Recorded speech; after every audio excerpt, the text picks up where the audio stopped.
Prey. A sci-fi first-person shooter with RPG elements that give you a Bioshock or System Shock vibes.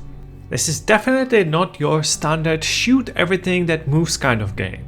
You have a very limited ammo, so you are going to be forced to search every cabinet in the space station to find something useful and use environment to your advantage, as well as sneaking around enemies to save some of this ammunition. By the way, this game is unrelated to the Prey from 2006 from a different developing studio. You take control of Amnesian Morgan Yu whenever you choose a male or female character, and you will witness takeover of the space station called Talos I by an alien form that can form into any objects around you. And this fact might be one of the most interesting concepts in the game that will give you some jump scares and this feeling that you might not be alone in the room.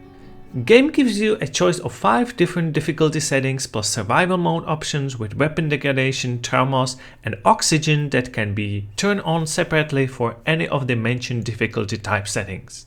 And it doesn't end there. The games give you also choices in the gameplay by providing several different routes as well as meaningful choices. For example, you either help a group of survivors or not. You got also a proper inventory like in true RPG with a limited space for your weapons, consumables that gives you health or the other perks and items for crafting and upgrading your weapons. On your roughly 20-hour journey, you are going to slowly explore both inside of the different parts of the station as well as outside in the zero gravity. One weapon that is outside of the usual arsenal is so-called glue weapon, can both help you reach higher places as well as slow down otherwise very quick and agile enemies before you attack them or just run away from them. So the question is clear, should you play it? I have to admit I have not finished the game before this review, but I think that's fine since this channel is called Should You Play It rather than Should You Finish It. And if you don't know already, we review all of the weekly free games from Epic every single week, so if you miss this game or any other, consider subscribing. For me the game has pretty interesting beginning as well as atmosphere of an almost empty space station, but otherwise everything else seems pretty mediocre to me.